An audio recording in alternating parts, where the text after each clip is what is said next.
Pa, Ah, pautang mo akong 20 pesos. 20? Oh, Ang pulang to pera ko eh. 10 lang pera mo. Hmm.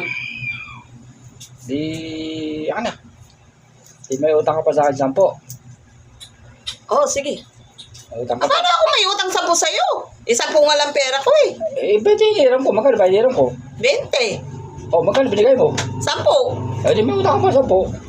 Eh, hiram niya nang eh. Yan lang pera ko. Oh, di ba babayaran ko yung 10 ko. Ah. May utang ko.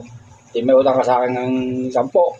Paano ko may utang 10 sa'yo? Eh, nang utang ako sa'yo ng 20, 10 lang binigay mo. 10 lang maipapahiram ko sa'yo. Kaya 10 lang din ang utang mo. Magkano nga hiniram mo? 10. 20. Oh, eh, magkano binigay mo? 10. O, magkano kulang mo? 10. O, di may ulang ka. Ba't may kulang?